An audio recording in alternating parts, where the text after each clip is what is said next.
তো পরশু তোমরা আমার বোনকে ভোট দিতেছ, আর যদি আমার বোন যদি ফেল করে ক্লাসে ঢুকে এক একটারে কোপায়া কোপায়া মাইরা ফেলে। খেলা হবে। বাহ, সবাই দাঁড়ায় গেছে। এত রেসপেক্ট দেখতে না আমি একটু ইমোশনাল হয়ে যাই, বুঝছো?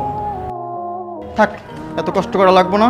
বসেন বসেন, বৈশা যান।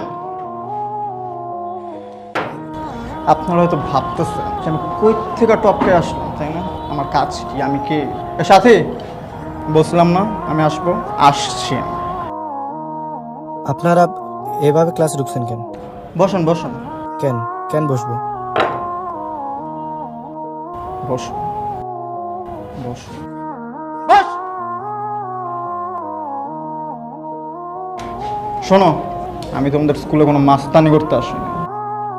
আমি একটা শিক্ষিত ছেলে, অনেকদিন পর কোনো শিক্ষা প্রতিষ্ঠানে পা রাখছি।